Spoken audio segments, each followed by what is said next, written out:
Westinghouse, first with the future, presents the Westinghouse Desilu Playhouse.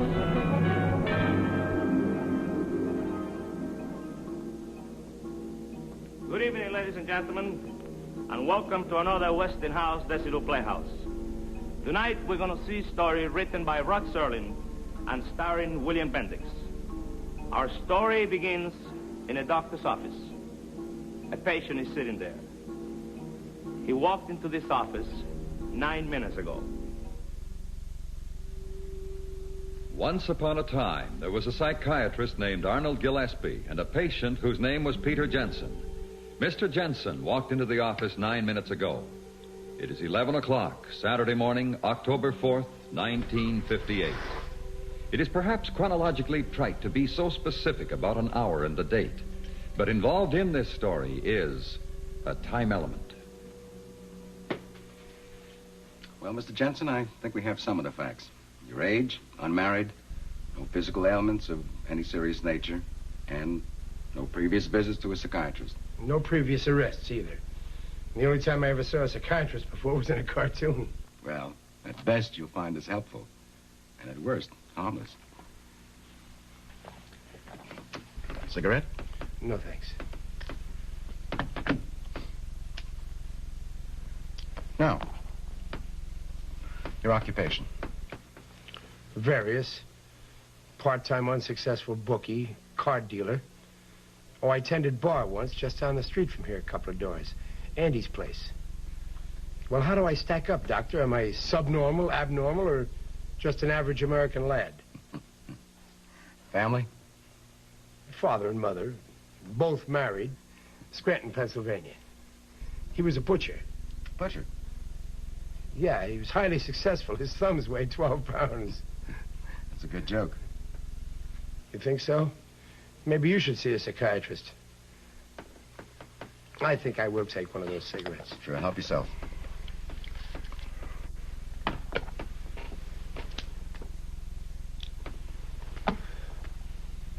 Well, you want me to pull up a couch now?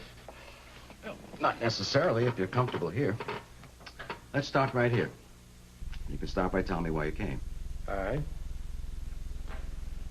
Nothing shakes you up, does it? How do you mean? I mean, everything is calm and cool, and you're the boss. When I walked in here, I could see you making inventory. Check the cut of the clothes. Check the language. And up there inside your head, that's where you mark down all the results. And then later on, you put the whole thing in pigeonholes. This fits here, this fits there. You got me pegged, haven't you? No. You figure this is some sort of minor league horse player. Maybe a little hungover, maybe a little bugged. But either way, maybe about 40 degrees tilt.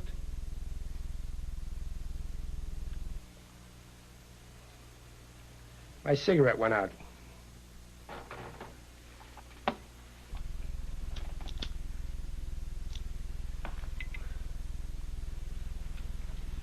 All right, pigeonhole this one.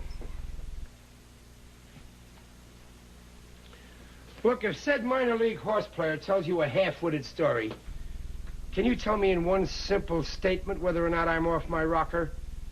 Without dragging in Sigmund Freud and a lot of medical school English, can you tell me what's wrong with me? I can try. I keep having a dream. Aren't you going to mark it down? You keep talking. I'll just make some notes on things that I think are pertinent. I don't know whether or not any of this will sound pertinent. I do know it'll probably sound nuts. I know it sounds nuts to me. Anyway, there it is. Okay, tell me about it. Well, I keep having this dream. I've had it, I don't know, 5 or 6 times now. What sort of dream? A real one. Did you ever have any wacky dreams that seemed real? Oh, sure. I guess we all have. But have they happened over and over again? Recurred? Same dream? The same dream. Identical. It doesn't change. What's it about? It always begins the same way. I'm asleep. I'm sound asleep.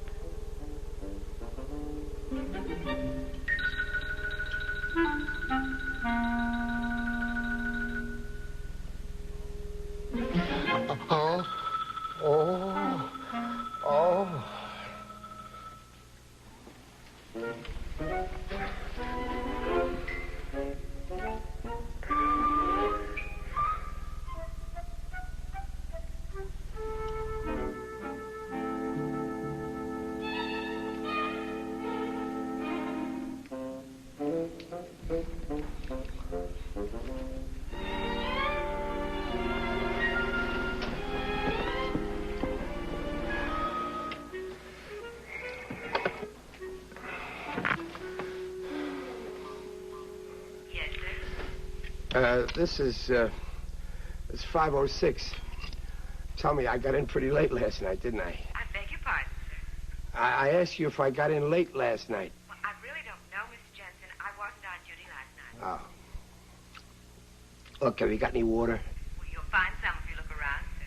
Oh, yeah. Thank you very much. That's perfectly Wait a minute. What do you call this place, anyway? I beg your pardon, sir. I asked you the name of the hotel. Look, do you work here or are you just inspecting the kitchen? I asked you what the name of the hotel was. This is the Imperial Hawaiian, sir. Oh. Are you in the right hotel, Mr. Jensen? I haven't got the slightest... Yeah, I'm in the right hotel.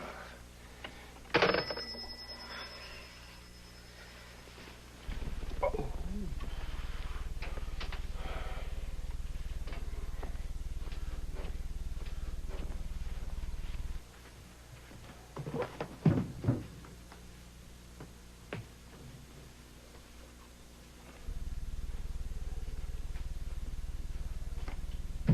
Oh.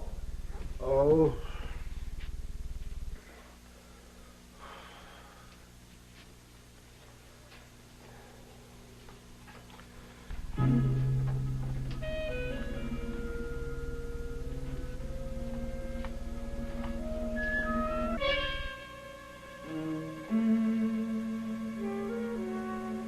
December 6th.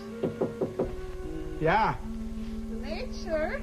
Do you want me to clean up now? No. Wait a minute, yes. Good morning, sir. Did you sleep well? Mother, that's a moot question. All right, you want to explain the gag now? Excuse me, sir? I asked you if you wanted to explain the gag. You tell the guy who put you up to this he's on the threshold of a deep wound. You tell him I'm going to take out his teeth one by one. This is October, isn't it? October, sir? What's October? 30 days has October. April, June, and November. Remember? This month, it's October, isn't it? October?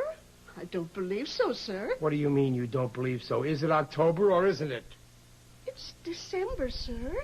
December 6th. It's what? It's December 6th. Yeah, that's what I thought you said. December 6th. Are you all right, sir? Yeah, I'm all right. Except that I have obviously just come down the home stretch of the biggest toot in the history of man. You say this is December 6th? Well, last night I was in New York City at the Benjamin Willard Hotel, and it was in October. You're probably overtired, sir. Maybe you aren't feeling so well. Why don't I come back later? Overtired I'm not. Not feeling so well. That is the champion blue ribbon understatement of the year. A toot that takes 2 months and winds up in... What's the name of the place? What's the name of what place? This place! It's the Imperial Hawaiian Hotel. That's what I mean. Since when is there an Imperial Hawaiian Hotel in New York City? It isn't in New York City, sir. It's in Honolulu. Oh, that figures. It's in Honolulu.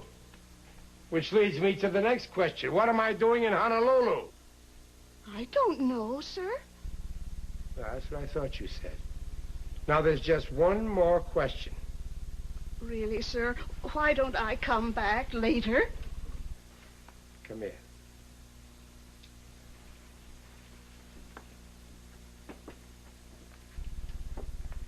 What, sir? Does this hotel have a bar? Yes, sir. It's got a lovely bar. And where is the lovely bar? Downstairs, sir, off the lobby. If I ever have another mother, I'd want it to be you. Come back later, honey, and we'll dance. Yes, sir. Absolutely, sir. Honolulu.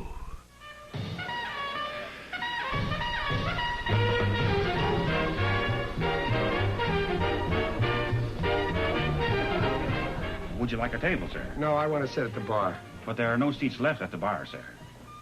Look, if the President of the United States came in here and wanted to sit at the bar, you'd have a seat for him, wouldn't you?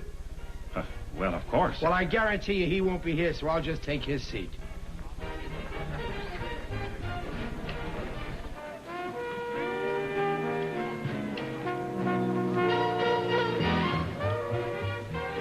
That seat's occupied. You know it. I want a dry martini. I want it so dry the olive will come up coughing. You're the boss.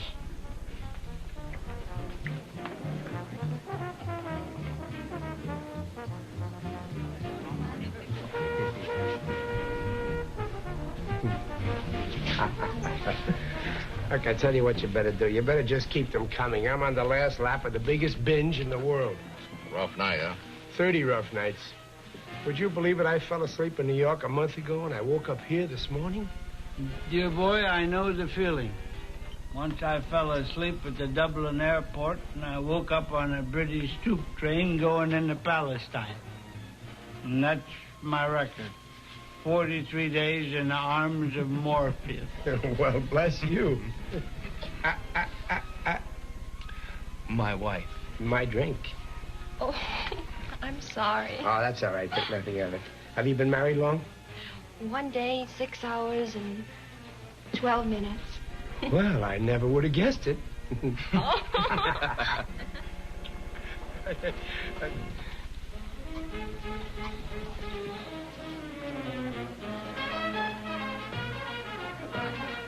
You from New York?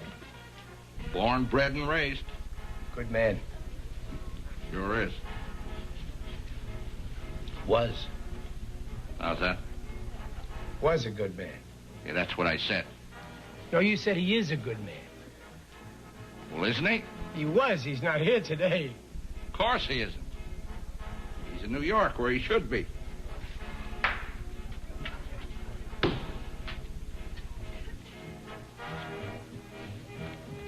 You know, you got a nutsy sense of humor. What are you, the argumentative type? You're looking for an argument, buddy? Is that it? No, I'm not looking for an argument.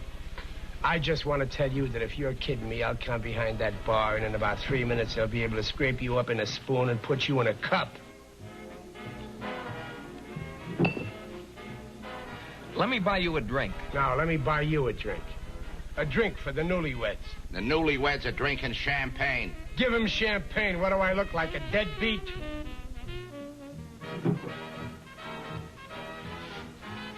To the bride and groom. Long may she wave.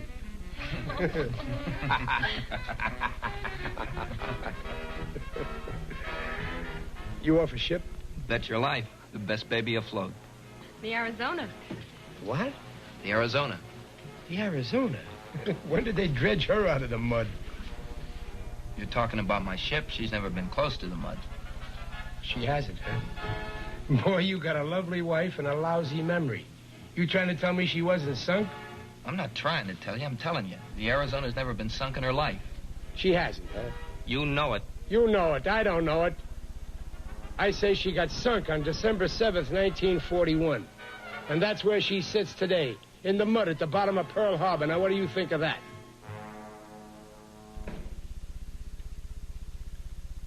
What did you say? I said...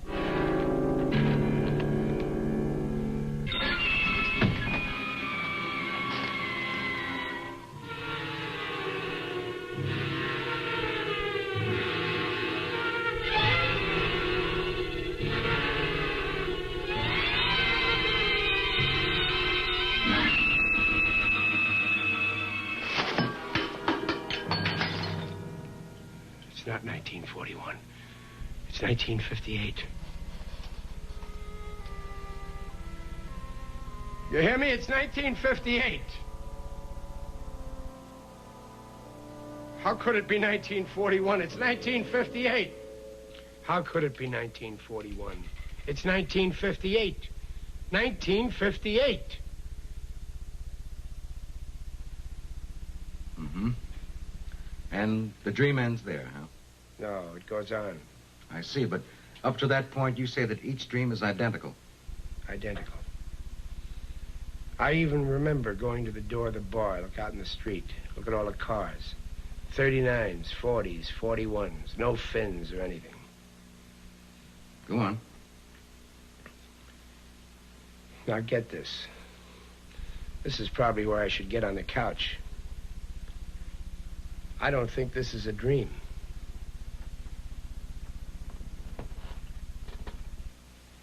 You can make all the chicken tracks you want to. This is the goods here. I believe you. You do? Well, call up the sanitarium, tell them we'll take a double room. I mean, I understand why you think it's real. See, some dreams are extremely realistic. As often as not, they're impossible to distinguish from reality while you're asleep. Have a cigarette.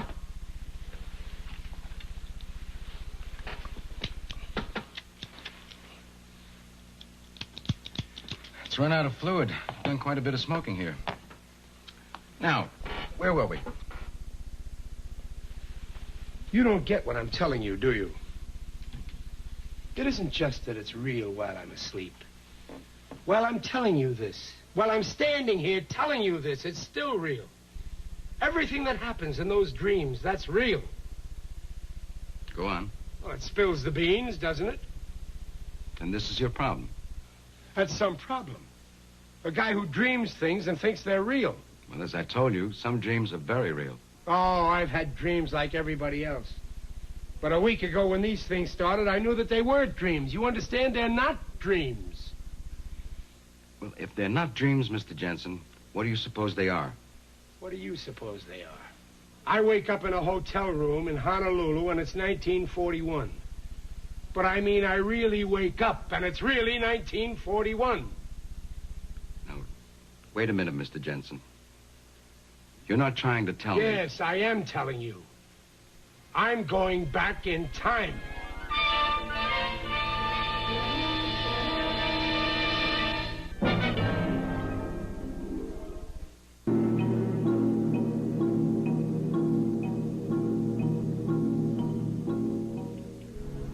Yeah.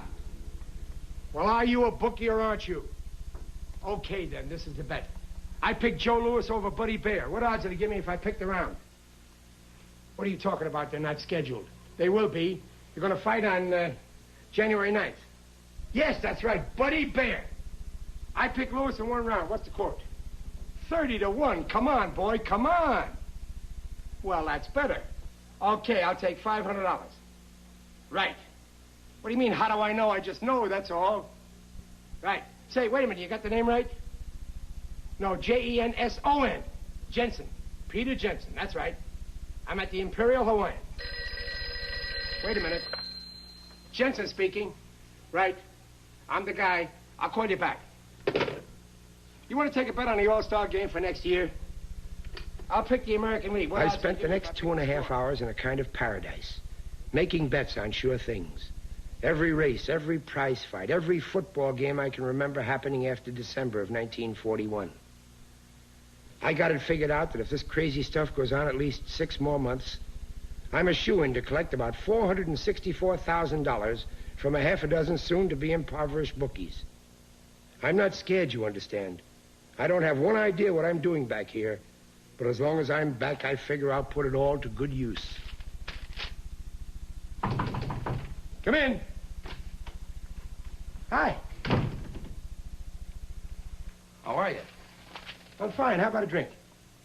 My wife asked me to stop by and see how you felt.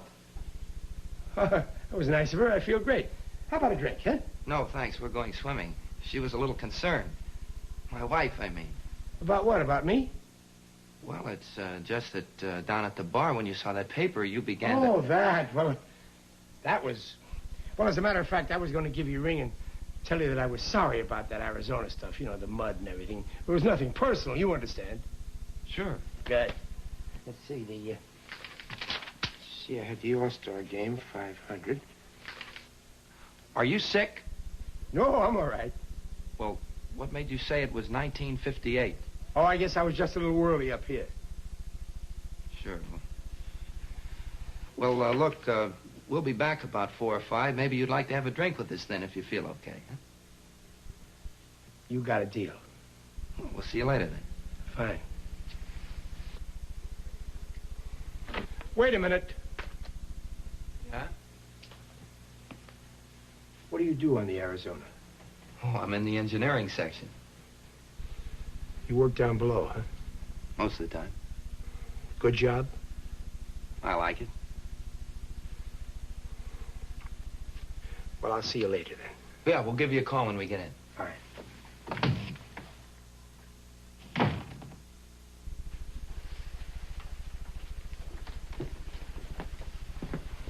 How is he? I think he's okay.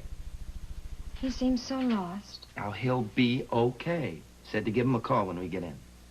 Wonderful.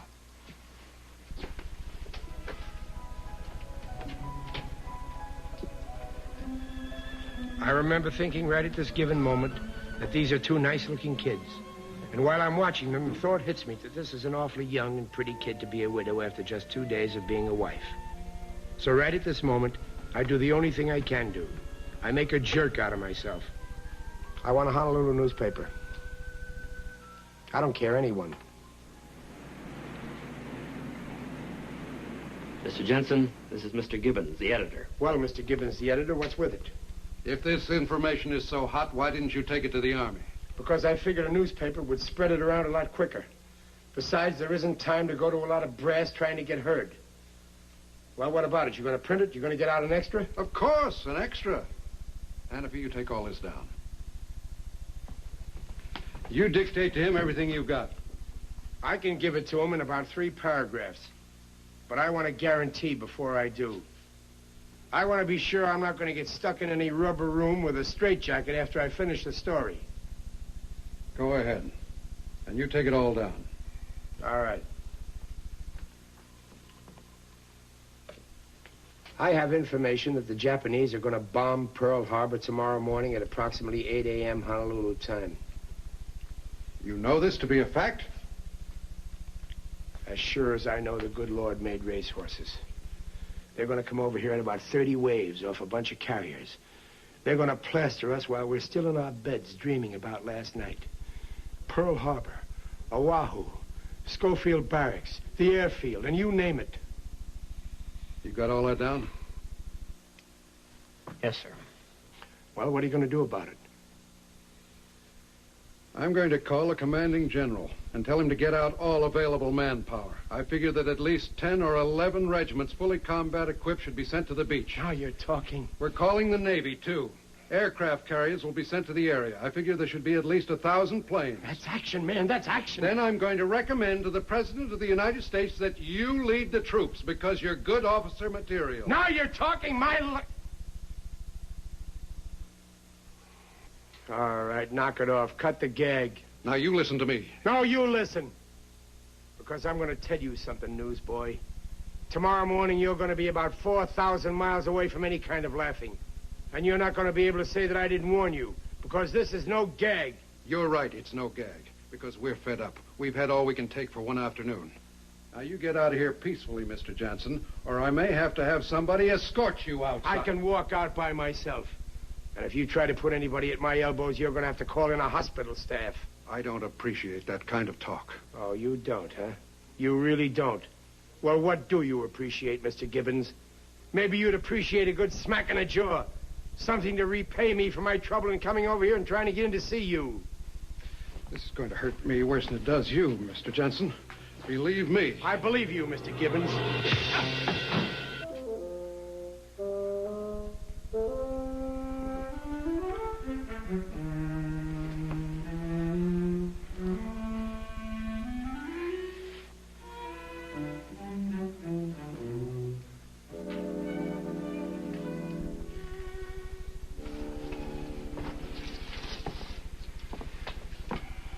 Is he out of his mind? Appears to be sane enough. Well, I'm sorry to call you down here, Doctor, but this character went berserk. It took the whole office to keep him here.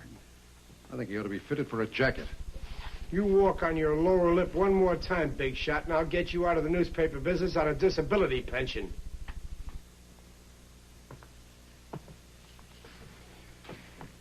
You've never suffered from delusions, have you? You do know where you are, who you are? Oh, stop it. I'm as sane as anybody in this room. And a more incriminating statement I'll probably never make the rest of my life. What is the date today? December 6th. And we're... We're what? We're where? We're in Honolulu, Hawaii. What did you have to eat today, to drink? Nothing. Nothing to eat and precious little to drink. I've spent the whole afternoon wasting my time with these two kooks. Who is the President of the United States? Who's kidding who? You're supposed to be finding out if I'm nuts. Eisenhower. Who did you think it was? U.S. Grant? Who? Who did you say the president was? Of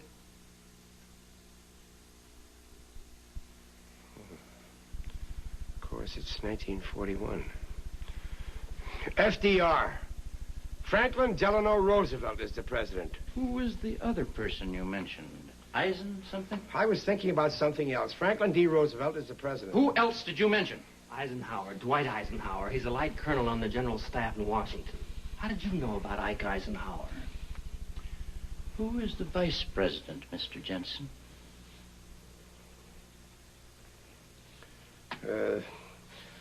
Garner. John Nance Garner.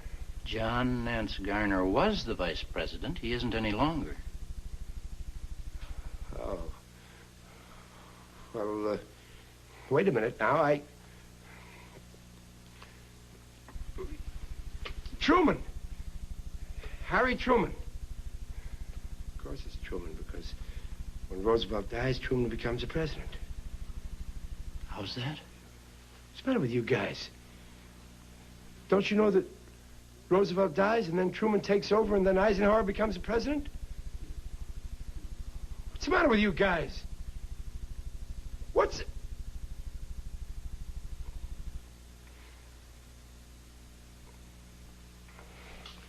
All right, fellas.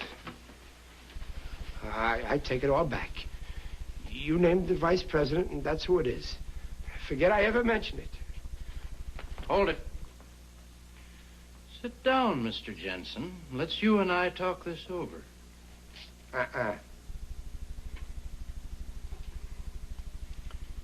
Any of you guys know what a Sputnik is? I thought so. Rock and roll? Jet stream? Rocky Marciano? Atomic subs? The Los Angeles Dodgers? Well, buy bonds. Jensen! Jensen!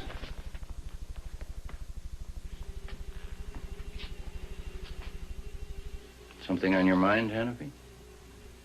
No, nothing, Doc. Except... Except what? There's nothing insane about that man. I didn't say there was.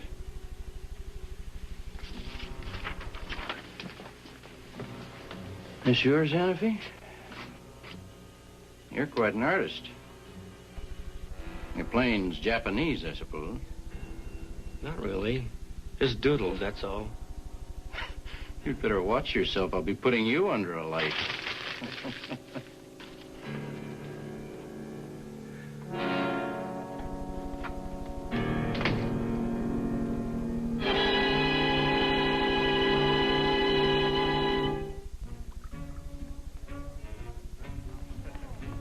The best laid plans of mice and men and Pete Jensen. I just struck a blow for law and order and missed. So what's left to do? Simple. Nothing. Just sit in a bar feeling that kind of sweet, sad glow that comes with realizing that most people aren't as bright as you are. The next morning, they'd probably all come back and measure me for a brass statue, but it would be too late. I didn't care anymore. But it was kind of a crazy feeling, though, to watch these kids relax over their dates and their drinks when tomorrow morning there'd be a couple of odd thousand of them taking a miserable route through hell to get to heaven.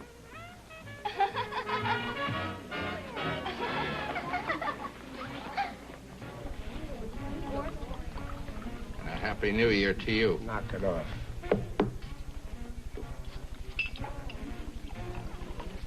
I know how it is, pal.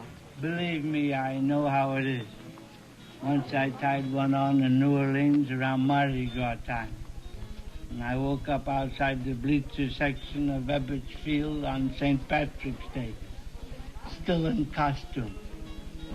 Believe me, I know the problems of which you are exposed. Hi. How about having that drink with us? Oh, yeah. It's a pleasure. No, some other time. Hello. Hi.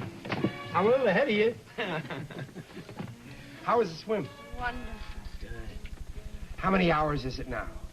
31 hours and 15 minutes. And everybody said it wouldn't last.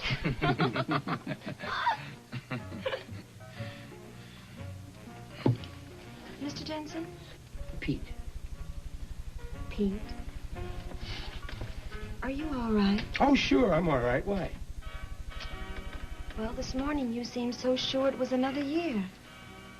Did I? Well, I guess I was just a little mixed up, that's all, honey. And I didn't mean anything personal about what I said this morning, either. Oh, I told you to forget that. Around for all of us. Tom Collins for me. Same here. What about you? What are you drinking? Double scotch. Double scotch. Double scotch. You sure like your scotch, don't you, sir? Why, you got a grandfather in the bourbon business?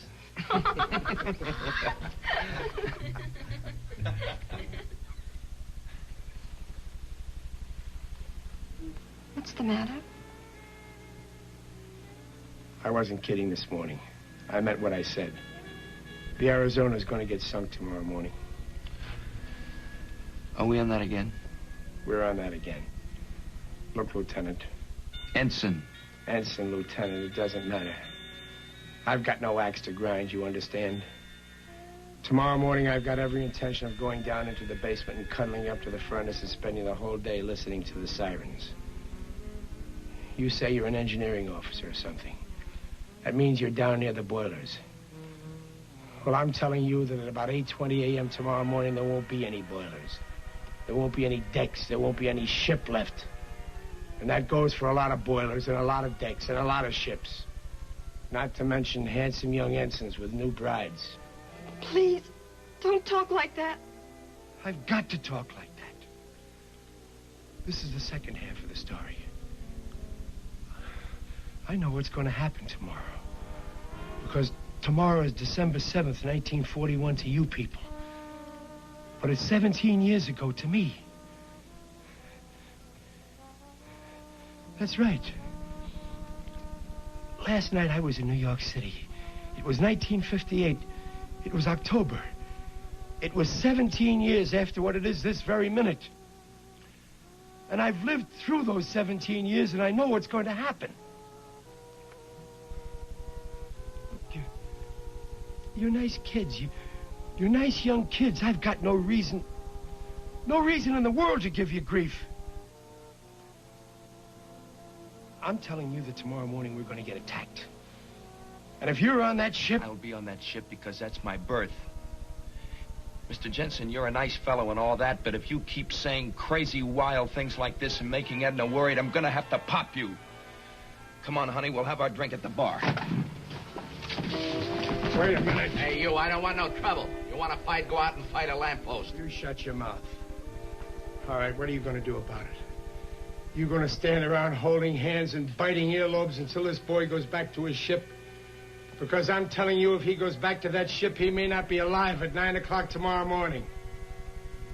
Repeat, he may not be alive tomorrow... I told you I don't want no trouble, you hear me?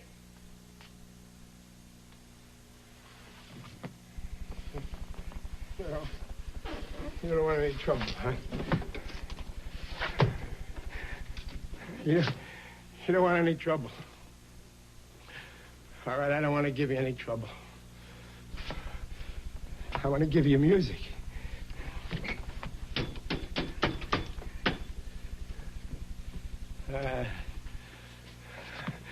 I'll sing songs for you. Songs you never heard before. Let's remember Pearl Harbor as we go to meet the foe. You want to hear another one?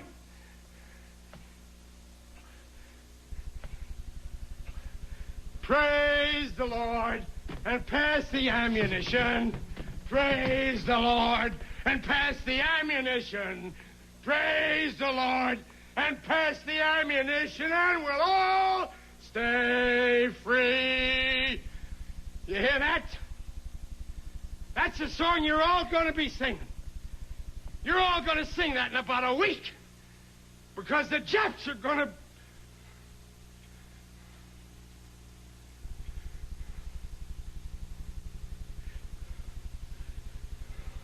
Want to hear another one?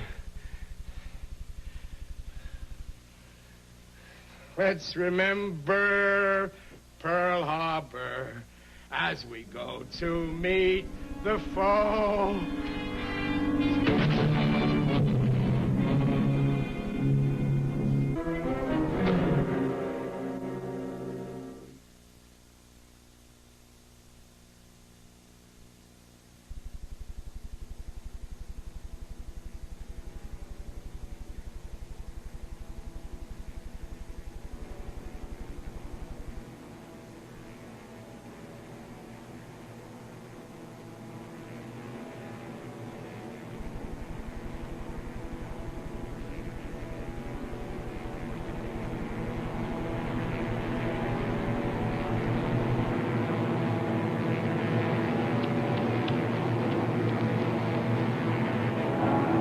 I told you! I told you! I told you! Why wouldn't anybody listen to me? I told you! I told you! I told you! I told you. I told you. I told you. Why wouldn't anybody listen to me?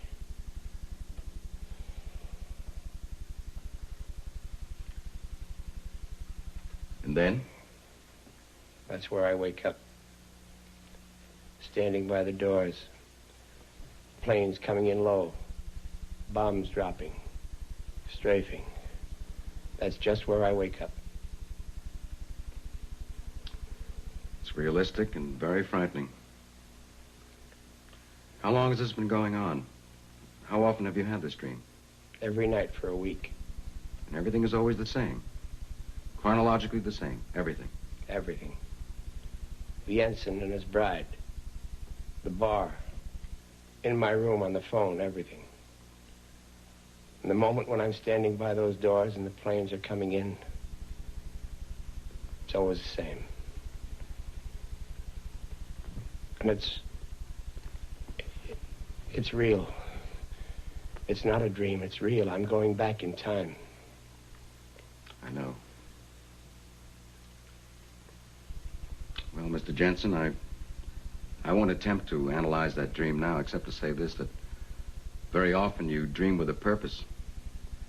Dreams are usually significant to something deep-rooted in a man's subconscious. But very often the subjects that you dream about are not really the things that bother you. They're only symbols of the things that bother you. Look, Doc. Don't try to out-logic me. I'm not trying to pass this off as logic.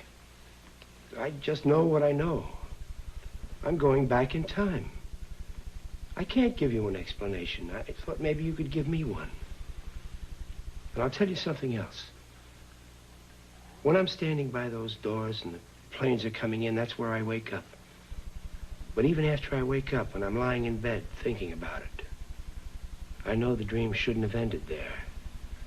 It should have gone on beyond that. One of these nights, it will go on beyond that. And you have no idea what might transpire in that moment beyond that? No.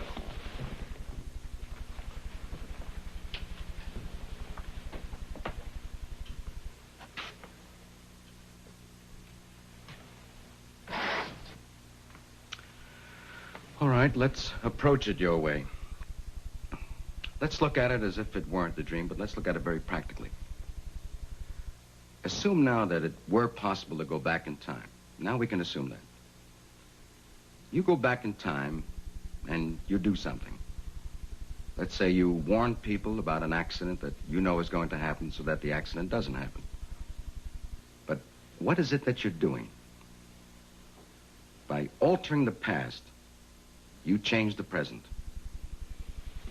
Look, Doc. Now, this is important, Mr. Jensen. It's very important that you grasp this. Let's try this analogy. Supposing I were able to go back in time. I go back and I'm hit, well, let's say by a taxi.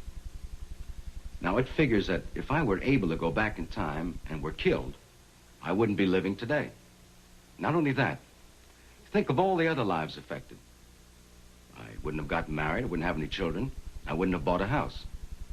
Now, all these things wouldn't exist as they do today because I changed them in the past by being killed. So? So, it's not possible to go back in time. We must assume that this is a dream.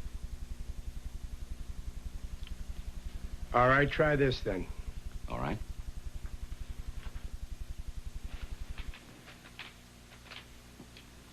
I've never been in Honolulu in my whole life before, except during that dream. So, after the first couple of times I dreamed this, Take your time. Well, I decided I'd put it to a test. I knew the ensign's last name. It was an odd one, Janoski. He told me that he and his girl had come from a little town called White Oak, Wisconsin. I placed a call there. There was only one Janoski in the book. A woman answered the phone. She told me she was his mother. I told her that I was an old friend of his from Honolulu, and I asked, was he there? And then? And then she told me that her son and his wife were killed in Honolulu on December 7th, 1941. He went down with the Arizona. She was shot down near King Street by a plane strafing. Well, Doctor? Are you sure you've never been to Honolulu? Yes, I was there once. When? When I'm supposedly having that dream.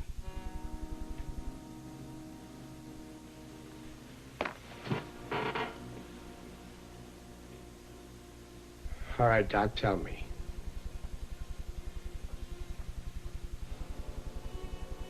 I don't hear you talking.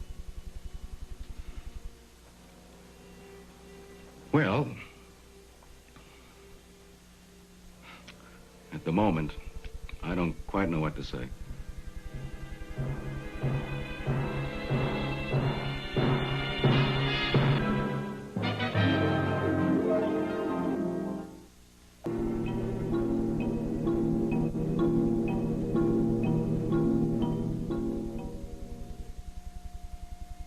Dr. Gillespie's patient lay on the couch almost in a stupor. They'd been talking for hours. It was Saturday, and Gillespie had planned to close early and go play golf. At that moment, he'd forgotten golf.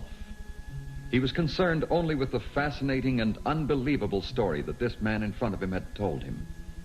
And then, as he looked at him lying there on the couch, Dr. Gillespie knew Jensen was falling asleep. He could tell by the look on the face that he was far from resting, though his eyes were closed and he was no longer aware of him.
Wait a minute. Repeat. He may not be alive tomorrow. I told you I don't want no trouble, you hear me? Mr. Jensen. Mr. Jensen.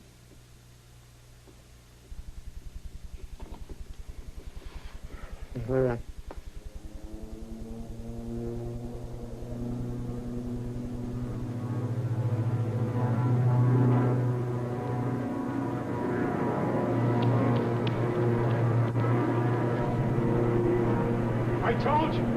I told you. I told you. Why wouldn't anybody listen to me? I told you. I told you. I told you.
Try this analogy, Mr. Jensen.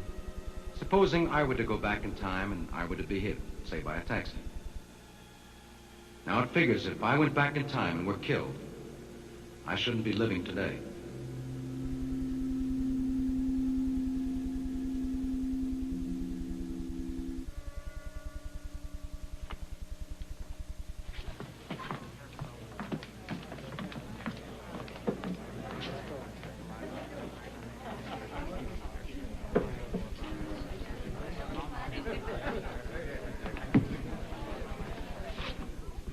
Yes, sir? Bourbon on the rocks.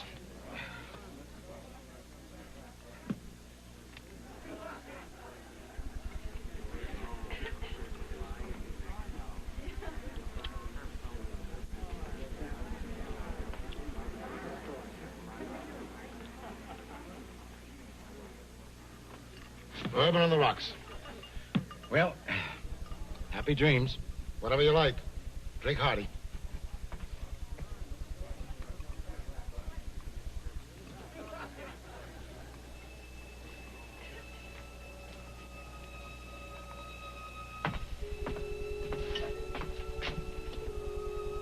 Something wrong? No. Who's the guy in the picture? Who, him? No, the other picture. Oh, that's Pete Jensen. He used to tend bar here. No? Jensen? No. Just looked familiar, that's all. Where's he now? He's dead. He was killed at Pearl Harbor.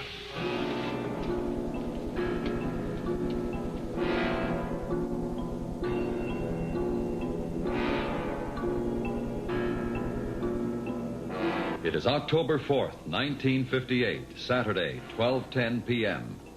If anyone is remotely interested in the element of time.